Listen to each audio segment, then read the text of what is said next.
الحمد لله نحمده ونستعينه ونستغفره ونعوذ بالله من شرور أنفسنا ومن سيئات أعمالنا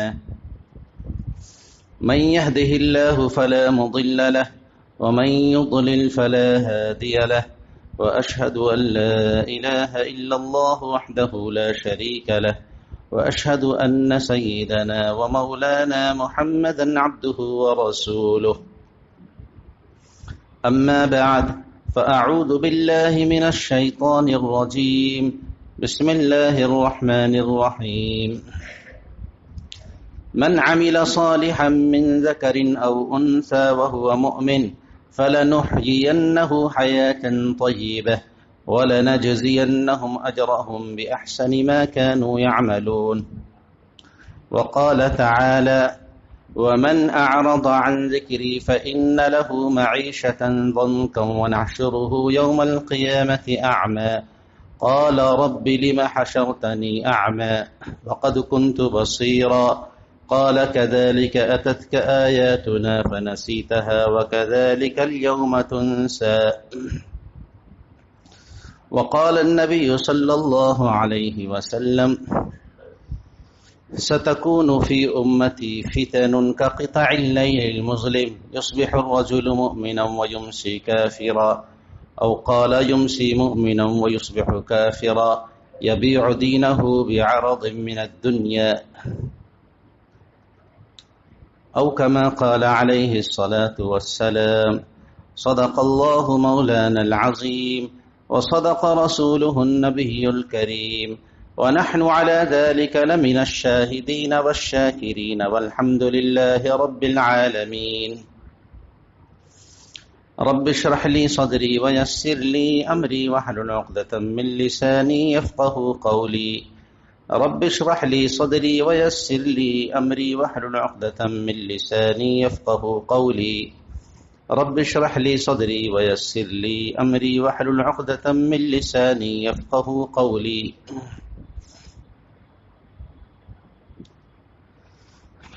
دین اسلام اللہ تبارک و تعالی کا محبوب اور پسندیدہ دین ہے۔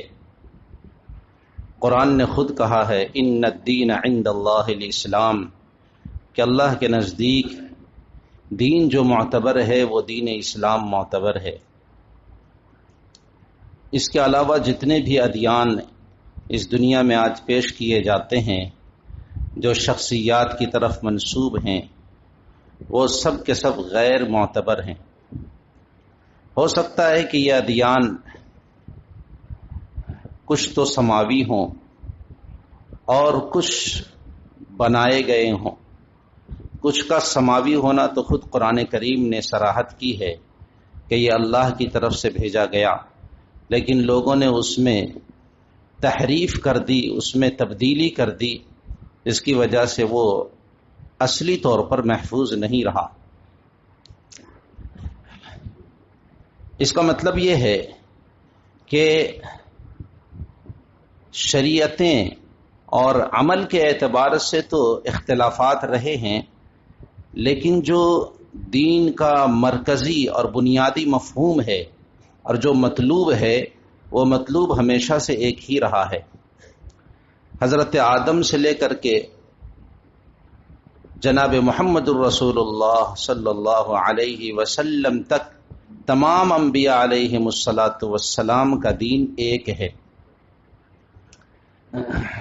ووصى بها ابراہیم بنیہ ویعقوب، حضرت ابراہیم ہو یا حضرت یعقوب ہو یا حضرت نوح ہو اور یا حضرت اسماعیل ہوں اور چاہے وہ حضرت عیسیٰ ہوں، سب نے اللہ کی وحدانیت کی گواہی دی اور لوگوں کو اللہ کی طرف بلایا۔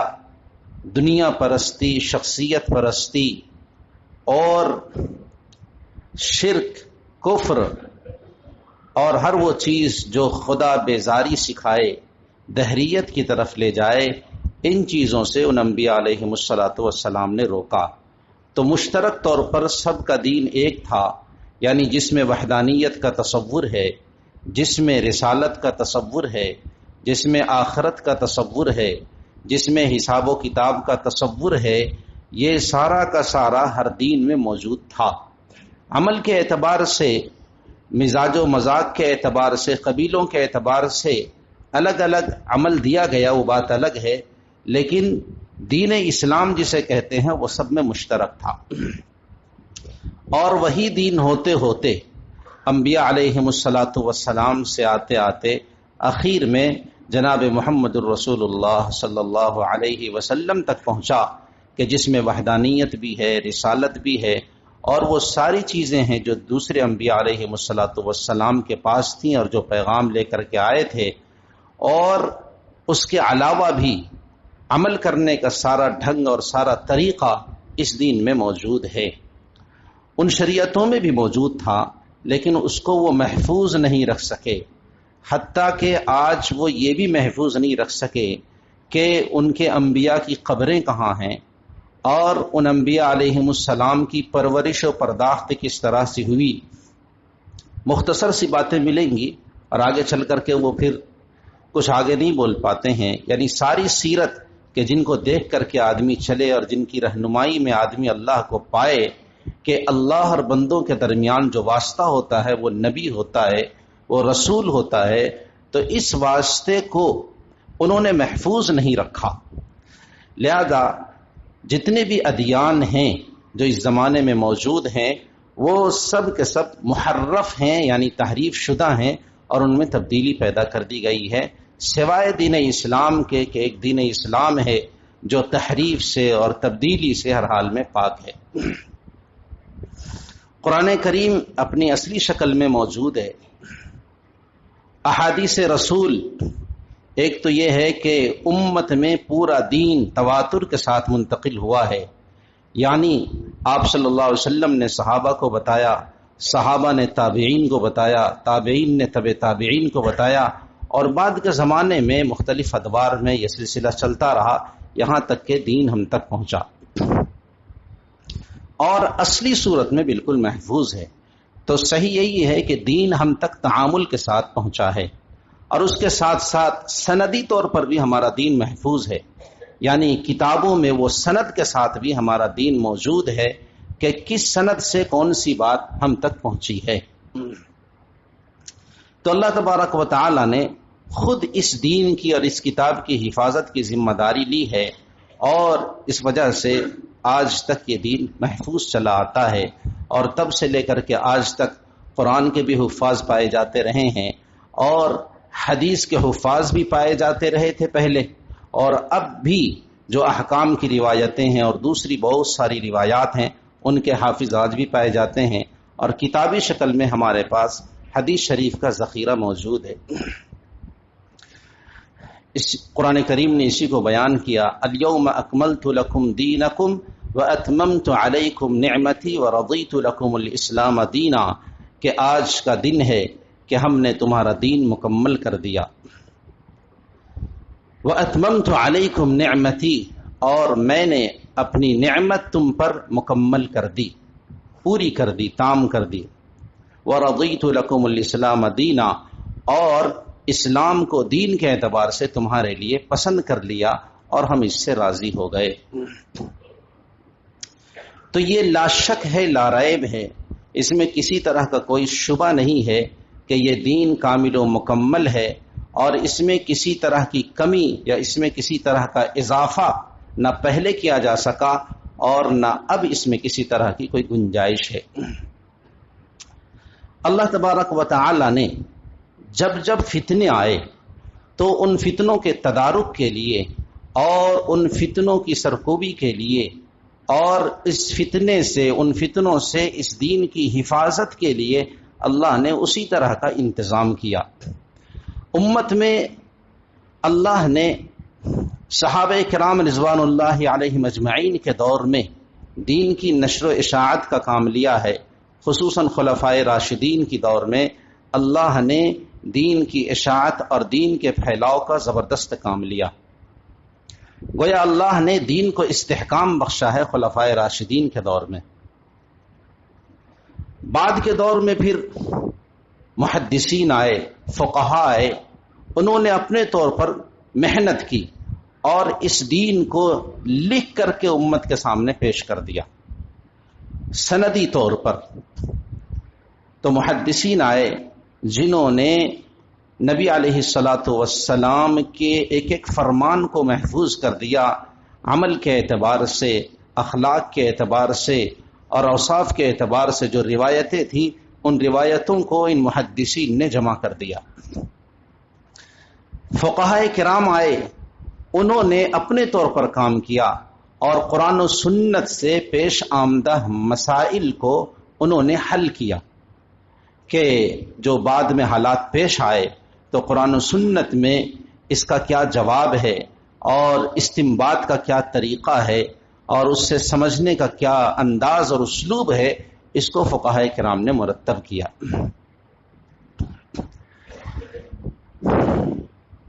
پھر ایک خدمت اللہ تبارک و تعالی نے صوفیاء کرام سے لی ہے. یہ جو اللہ والے ہیں، جو جن کا تعلق اللہ سے مضبوط ہوتا ہے اور اللہ کے ذکر و شغل میں وہ مشغول ہوتے ہیں، تو یہ لوگ اولیاء اللہ کہلاتے ہیں، صالحین کہلاتے ہیں. ان صالحین سے اور ان اولیاء سے بھی اللہ تبارک و تعالی نے دین کی بڑی خدمت لی اور دین کی نشر و اشاعت کا بڑا کام لیا ہے. ان سے خاص طور سے بر صغیر میں جو دین آیا ہے وہ حقیقت میں انہی اولیاء اللہ کی محنت اور ان کی جد و جہد کا نتیجہ ہے. چاہے وہ حضرت خواجہ بختیار کاکی رحمہ اللہ ہوں، چاہے خواجہ معین الدین چشتی رحمہ اللہ ہوں، خواجہ معصوم ہوں، یا دیگر اور بھی بہت سارے بزرگان دین جن کے ہم نام جانتے بھی ہیں، بہت ساروں کے نام نہیں جانتے ہیں، جو ہندوستان کے مختلف مقامات پر لیٹے ہوئے ہیں. اللہ نے ان سے دین کا بڑا کام لیا. اللہ نے ان کی زبان میں بھی تاثیر دی تھی اور ان کے عمل کی جو قوت تھی، اس عمل کی قوت سے لوگ مسلمان ہوا کرتے تھے.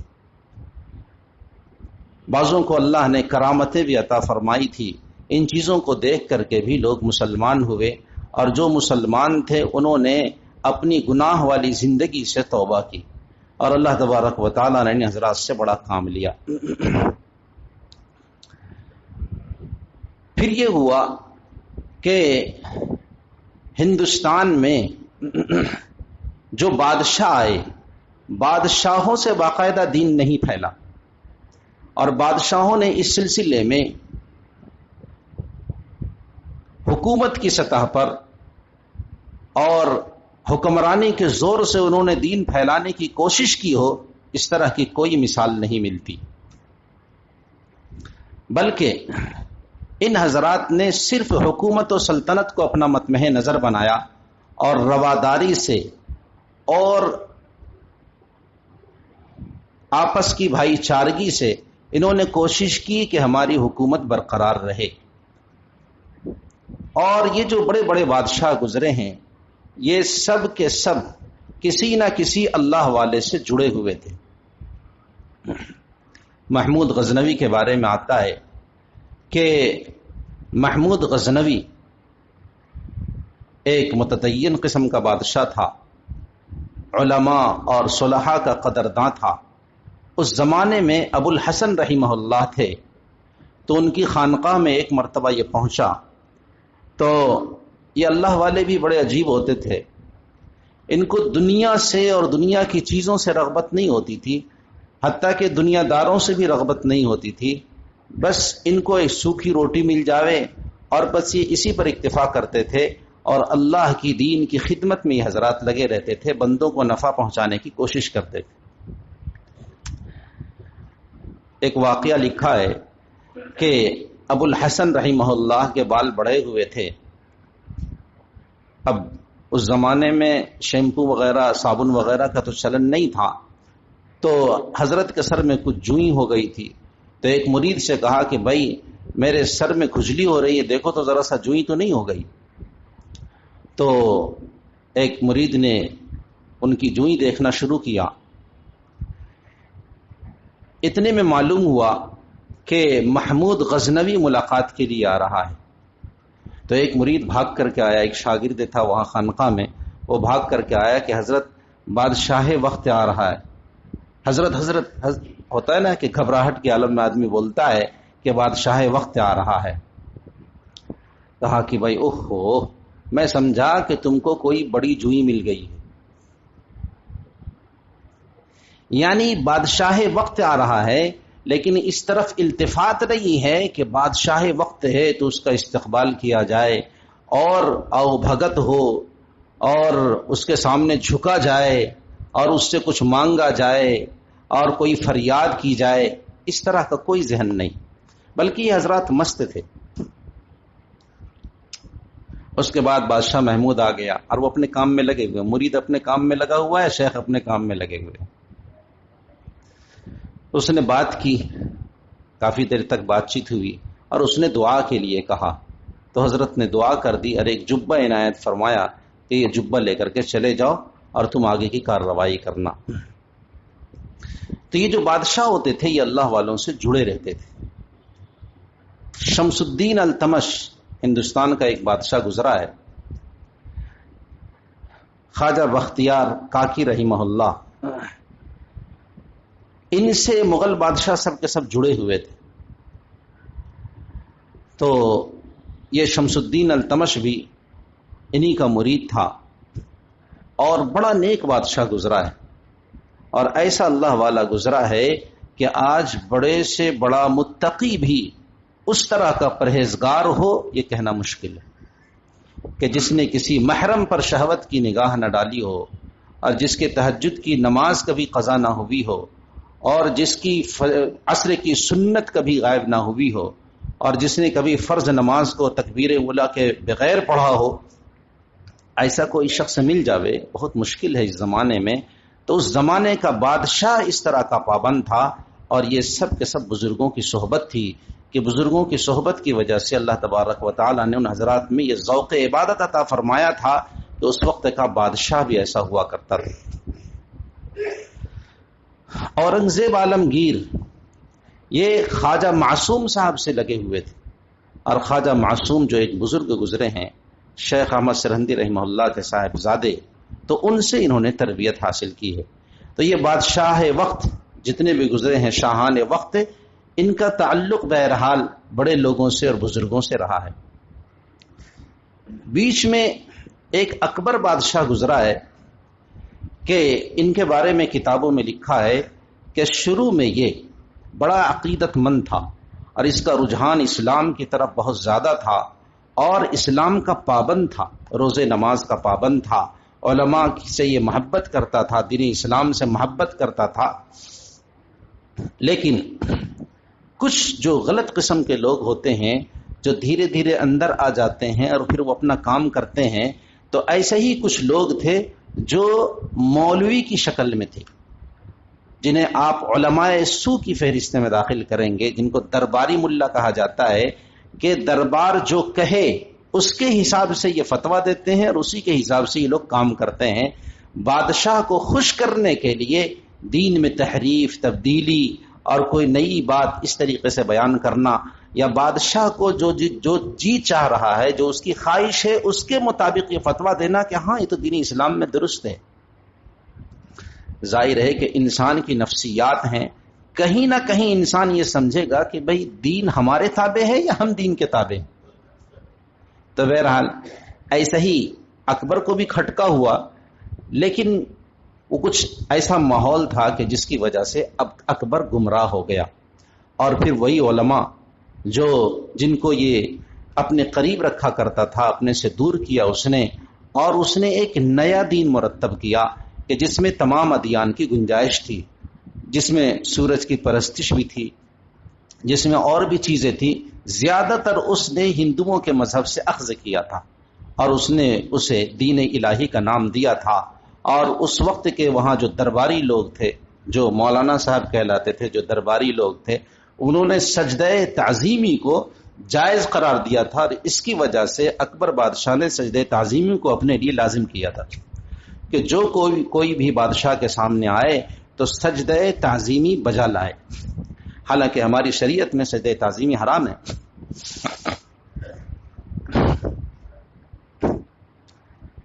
یہ چلتا رہا، علماء کو فکر بھی ہوئی اور بہت پریشان بھی ہوئے، لیکن ملکی حالات ایسے تھے اور اس کا تسلط ایسا تھا کہ بہت مشکل رہا اور علماء اپنی جگہ محدود ہو گئے.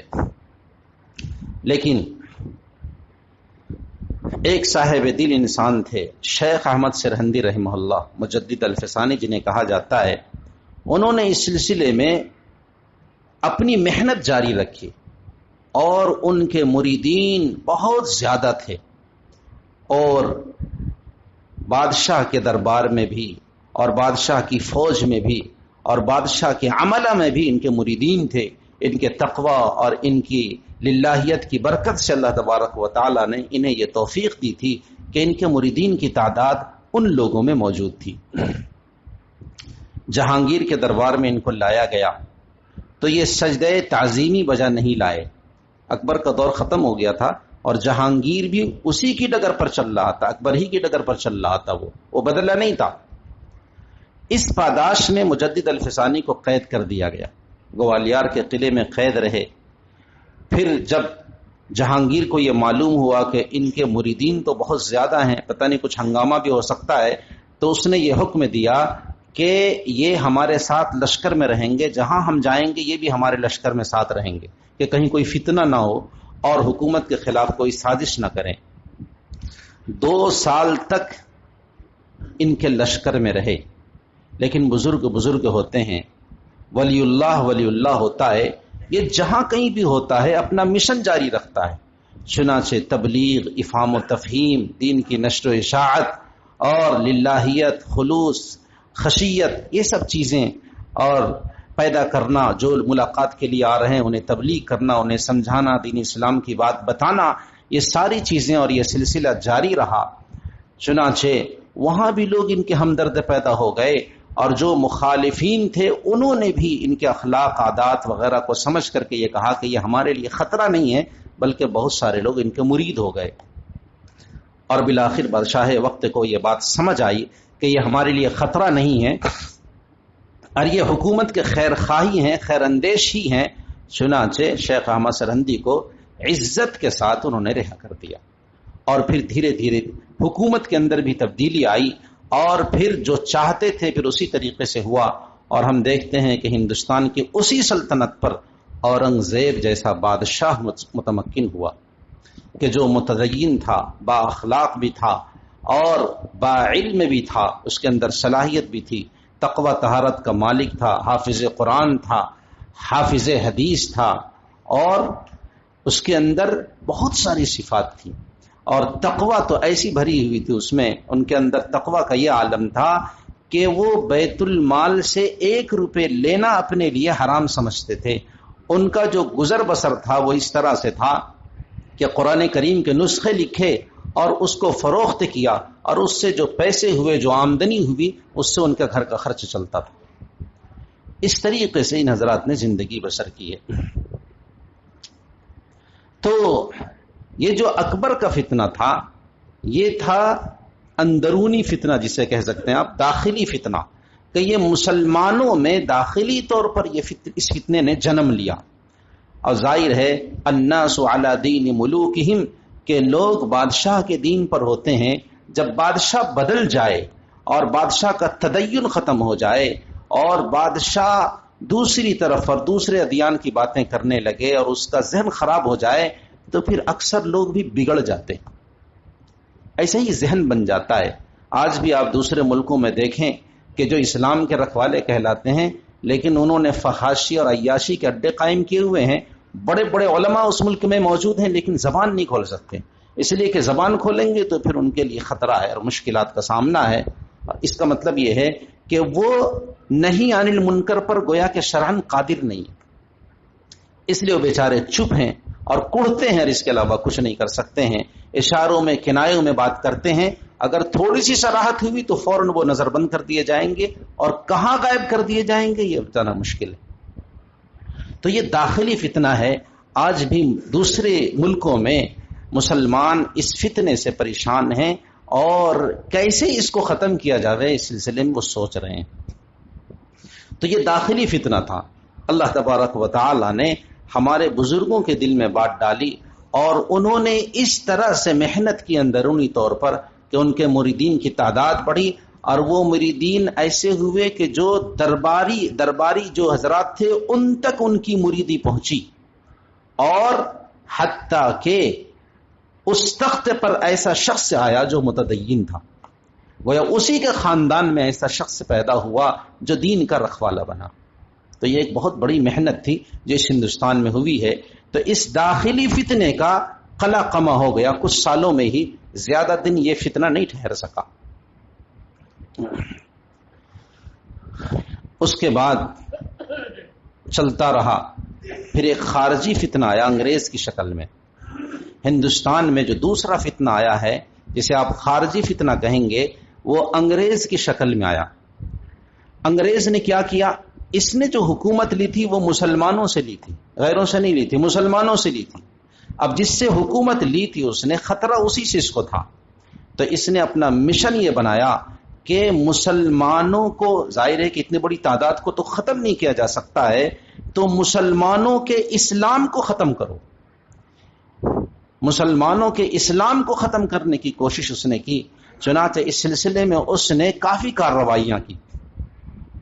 سب سے پہلے علماء ہی مزاحم ہوئے ہیں. علماء نے سب سے پہلے جہاد کا فتویٰ دیا، انگریز کے خلاف فتویٰ دیا، تو وہ غصے میں آ گیا اور مدارس کو اس نے برباد کر دیا. مدارس اس نے ڈھا دیے، ختم کر دیے. اوقاف کی جو جائیدادیں تھیں جن سے مدارس چلتے تھے، ان اوقاف پر اس نے قبضہ کر لیا اور سرکاری تحویل میں لے لیا. اب ظاہر ہے کہ اس سے مدارس کی جو آمدنی ہوتی تھی اور مدارس جو چلتے تھے اور مدارس جن پر ٹکے ہوئے تھے، وہ جب ختم کر دیے گئے تو مدارس ختم ہو گئے، طلبہ کا آنا موقوف ہو گیا. پھر اس نے یہ کیا کہ یہاں سے جو ان مدرسوں سے جو پڑھ کر کے طلبہ نکلتے تھے، تو ظاہر ہے کہ یہ سب کام میں لگتے تھے، معاشرے کے سارے کاموں میں یہ لگتے تھے، یہی سرکاری محکمہ جات میں جاتے تھے، یہی افسر ہوتے تھے، چونکہ تعلیم کا یہی ایک سلسلہ تھا. تو اس نے کیا کیا کہ اس ساری تعلیم کو اس نے بے اثر کر دیا اور دوسرا قانون پورا لے آیا. اب ظاہر ہے کہ سارا قانون بدل گیا، ساری زبان بدل گئی، سارا سسٹم بدل گیا، تو جتنے علماء تھے سب کے سب بیکار ہو گئے. تو مسلمانوں کی روزی روٹی بھی اس نے ختم کر دی. پھر عوام الناس سے دین ختم کرنے کے لیے اس نے یہ کیا کہ علماء کو تو پھانسیاں دی. جو عالم جس علاقے کا سربراہ اسے نظر آیا اس کی فہرست بنائی اور علماء کو سر عام سولیاں دے دی اس نے، اور پھانسی پر لٹکا دیا، پھندے پہ لٹکا دیا. اور بہت جو بڑے بڑے علماء تھے ان کو اس نے پھانسی پر لٹکا دیا. کچھ جان بچا کر کے ادھر ادھر بھاگ گئے تو باتیں لگے. اب عوام جب علماء نہیں رہیں گے تو ان کی رہنمائی کیسے ہوگی؟ تو عوام رہ گئی بیچاری. عوام کے دین کو ختم کرنے کے لیے اس نے پادریوں کو بلایا. اب دین میں شکوک و شبہات اس نے پیدا کرنے شروع کیے. محمد عربی صلی اللہ علیہ وسلم کی ختم نبوت کے سلسلے میں گفتگو، اور پھر ادھر سے آریہ سماج کھڑا ہو گیا. ہندوؤں نے اپنے دین کی تبلیغ شروع کر دی، عیسائیوں نے اپنے دین کی تبلیغ شروع کر دی، اور اس طریقے سے ادیان کا ایک مقابلہ شروع ہو گیا، اور اس میں رسہ کشی شروع ہو گئی اور مناظرے شروع ہو گئے کہ صحیح اور حقیقی دین کون سا ہے. یعنی اور سب کا زور اس پر تھا کہ دین اسلام یہ اس کی کوئی حقیقت نہیں ہے، اور دین اسلام کی کوئی بنیاد نہیں ہے، اور دین اسلام اس دنیا کے لیے کافی نہیں ہے، اور دین اسلام اللہ کی طرف سے لایا ہوا کوئی دین نہیں ہے، اور دین برحق نہیں ہے. یہ اس سلسلے میں ساری محنت ہوئی، ادھر سے بھی محنت ہوئی اور انگریزوں نے بھی اپنے طور پر محنت کی. لیکن اللہ تبارک و تعالی نے ان علماء میں ہی ایسے افراد کو پیدا کیا جنہوں نے ہندوؤں کے بھی دانت کھٹے کیے اور جنہوں نے عیسائیوں کے بھی دانت کھٹے کیے، اور بالآخری نظرات نے راہ فرار اختیار کیا. اور وہ پادری فنڈر جو بھاگا تو پھر وہ منہ ٹکانے کے قابل نہیں تھا، پھر وہ کبھی ہندوستان لوٹ کے نہیں آیا. اور دیانند سرسوتی وغیرہ سے تو مولانا قاسم نانوتوی نے نمٹا، اور ان سے مولانا رحمت اللہ نے نمٹا، اور اس طریقے سے اللہ تبارک و تعالی نے ان کے زور کو ختم کیا۔ تو یہ خارجی فتنہ تھا۔ پھر علماء نے اپنی حکمت سے کہ اوقاف کے جائیداد تو ختم ہو گئے، آمدنی کی شکلیں نہیں ہیں، مدارس کو کیسے چلایا جائے، تو علماء کو اللہ نے ایک ذہن دیا اور چندے پر مدرسے کی بنیاد رکھی، جو دارالعلوم دیوبند کی شکل میں جس کی ابتدا ہوئی، اور پھر دیگر مدارس پھر بنے۔ تو یہ خارجی فتنہ تھا۔ اب اللہ تبارک و تعالی نے علماء سے کام لیا کہ ان مسلمانوں میں دین کو باقی رکھنے کے لیے کس طرح سے محنت کی جائے، تو علماء نے مدارس کی شکل میں بنیاد رکھی۔ پھر انہی علماء نے اور محنت کر کے، سمجھ بوجھ کر کے، پھر ایک اور تحریک کو ایجاد کیا، جسے ہم تحریک دعوت و تبلیغ کہتے ہیں۔ یہ دعوت و تبلیغ کی جو محنت کہ مسلمان، انگریز تو چلا گیا، انگریز جب تھا تب بھی، اور انگریز کے جانے کے بعد بھی اتنے زمانے تک جب ایک حکومت رہے گی اور اس کے ماتحت لوگ رہیں گے اور دین سے بیزاری رہے گی، دین سے دوری رہے گی، دین کا علم ان کے پاس عمومی طور پر نہیں ہوگا، تو ظاہر ہے کہ لوگ دین بیزار ہو جائیں گے، دین کو نہیں جانیں گے، اسلام کو نہیں جانیں گے، کلمہ نماز سے ناواقف ہو جائیں گے۔ تو اور پھر یہ ہے کہ ان میں احساس بھی ختم ہو جائے گا، تو احساس بھی ختم، کلمہ نماز سے بھی یہ غافل، اور گویا ان کے اسلام کے لالے پڑ گئے۔ تو اب یہ جو بے طلب بن گئے، جن میں طلب نہیں ہے، جن میں کوئی فکر نہیں ہے، غفلت کی زندگی ہے، آخرت کو بھلا بیٹھے ہیں، ایسے مسلمانوں کو پکڑ پکڑ کر کے لاؤ، ان کے پاس جاؤ، انہیں دین سمجھاؤ، ایمان سمجھاؤ، اور مسجد میں لاؤ ان کو، اور ان میں طلب پیدا کرو۔ اور جب طلب پیدا ہو جائے گی تو پھر یہی لوگ اپنے بچوں کو مدرسوں میں بھیجیں گے، یہی اپنے بچوں کو دین اسلام کی تعلیم دیں گے، اور پھر ان کا گھرانہ بھی دیندار ہو جائے گا۔ یہ محنت ہے تبلیغی جماعت کی۔ تبلیغی جماعت کی محنت کا حاصل کیا ہے کہ یہ دین کی فکر اور دین کی کڑھن اور دین سے ایک تعلق پیدا کرتی ہے یہ جماعت، کہ لوگ دین کی طرف آ جاتے ہیں، دین کا ایک راستہ ان کو مل جاتا ہے۔ بہت سے لوگ کہتے ہیں کہ تبلیغی جماعت میں تو اس کا علم نہیں ہے، اس کا علم نہیں، اس کا علم نہیں ہے۔ بھائی ایک ہی جماعت نے سب کا ٹھیکہ تھوڑا ہی لیا ہوا ہے، اس کا کام ہے راستہ بتا دینا اور راستے پر لا کر کھڑا کر دینا، ایک انسان کے دل میں دین کی فکر پیدا کر دینا، دین کی محبت پیدا کر دینا۔ اب جب تمہارے دل میں فکر پیدا ہو گئی، دین کی محبت پیدا ہو گئی، اب تم دین حاصل کرو، اپنے بچوں کو پڑھاؤ، اپنے گھر والوں کو پڑھاؤ، علماء سے رابطہ کرو، مسائل معلوم کرو، چنانچہ ایسا ہی ہوتا ہے۔ تو یہ جماعت ہے کہ جس جماعت کے ذریعے سے بھی اللہ نے زبردست کام لیا اور اللہ لے رہے ہیں۔ اور تیسری جماعت جو چلتی رہی صلحاء کی، خانقاہی لوگوں کی، اولیاء اللہ کی، وہ جماعت آج تک کام کر رہی ہے الحمدللہ، اور ان خانقاہوں سے بھی زبردست فیض پہنچ رہا ہے کہ ان خانقاہوں میں اللہ کا ذکر سکھایا جاتا ہے، اور غفلت انسان کی زندگی سے نکلتی ہے، اور ایک انسان اللہ سے جڑتا ہے۔ تو یہ تین جماعتیں گویا اس وقت کام کر رہی ہیں، مدارس کی شکل میں، تبلیغ کی شکل میں، اور خانقاہ کی شکل میں۔ اور ایک اور جماعت ہے جو غلبہ دین کے سلسلے میں محنت کر رہی ہے۔ غلبہ دین یعنی مسلمانوں میں دینی تشخص برقرار رہے، مسلمانوں میں دینی شناخت برقرار رہے، دینی پہچان برقرار رہے، اور مسلمان مجموعی طور پر مسلمان بن کر کے رہے، اور ظاہر سے بھی یہ معلوم ہو کہ یہ مسلمان ہیں۔ جہاں ان کی اپنی حکومت ہے وہاں تو یہ غلبہ اسلام کے سلسلے میں محنت کر رہی جماعت، اور جہاں ان کی اپنی حکومت نہیں ہے وہاں پہ وہ اس کی محنت کر رہی ہے کہ مسلمانوں کا تشخص برقرار رہے، مسلمانوں کی اپنی پہچان اور شناخت برقرار رہے، اور مسلمان آزادی کے ساتھ اپنے دین پر، اپنے اسلام پر عمل کر سکیں، اس سلسلے کی کوشش کر رہی ایک جماعت۔ تو یہ بھی جماعت قابل قدر ہے۔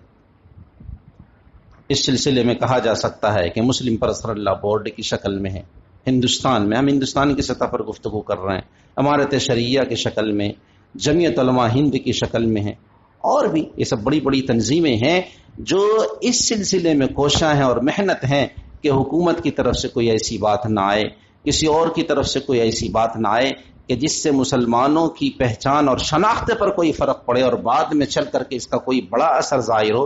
اس سلسلے میں یہ جماعتیں محنت کر رہی ہیں، تو جو لوگ اس میں محنت کر رہے ہیں یہ بھی قابل قدر ہے،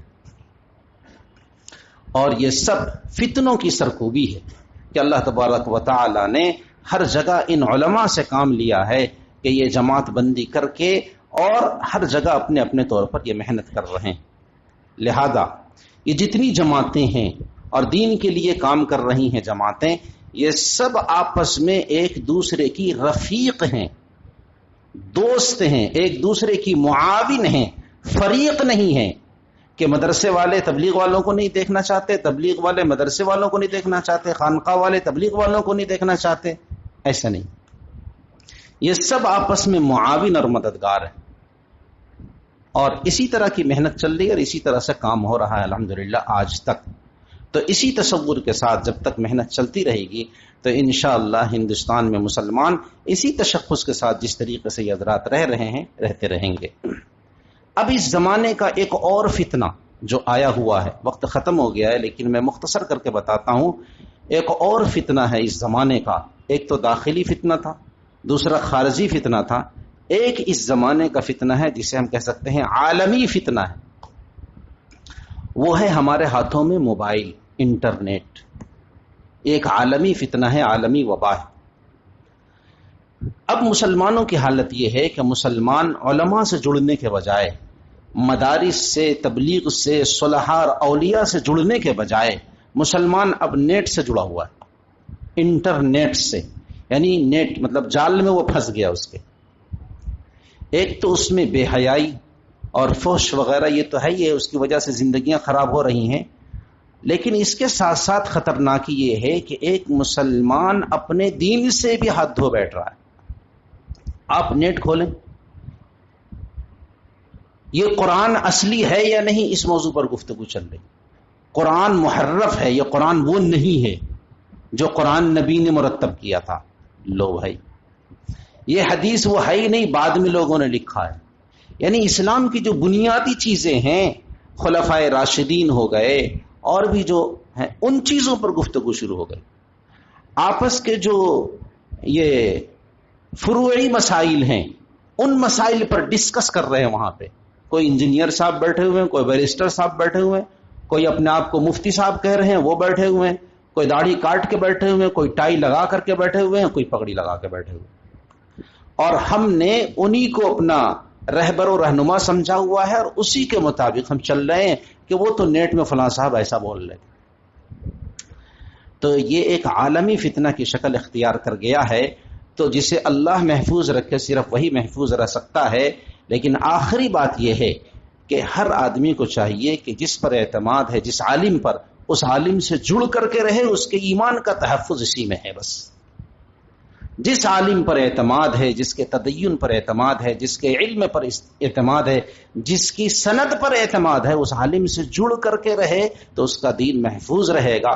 خدا نہ خواستہ اگر اس نے گوگل کو اپنا امام بنایا یا نیٹ وغیرہ کی دنیا میں وہ اگر چلا گیا تو وہ پھر اس جال کے جنجال میں پھنس کر کے وہ پھر وہیں کا رہ جائے گا، پھر ادھر لوٹ کر کے نہیں آئے گا، اور بالآخر وہ اسلام ہی کو سلام کر بیٹھے گا اور نکل جائے گا۔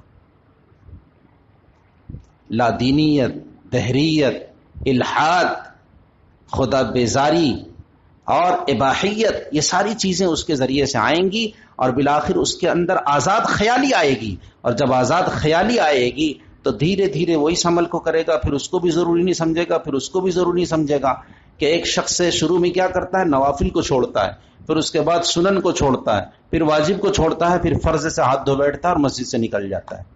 تو خدا نہ خواستہ یہ صورت نہ پیدا ہو جائے، اس لیے بڑے ادب سے عرض یہ ہے کہ نیٹ وغیرہ کا اس طرح کا استعمال کہ جو ڈیبیٹس ہوتے ہیں اسلامی معاملات میں، دینی معاملات میں، اس میں دخل نہ دے کر کے اور اسے نہ دیکھ کر کے علماء سے معاملات کو رجوع کریں اور اس سے معاملات کو طے کریں تو یہ زیادہ بہتر ہے، اور آپ کے دین کی سلامتی کے لیے یہ بہتر ہے۔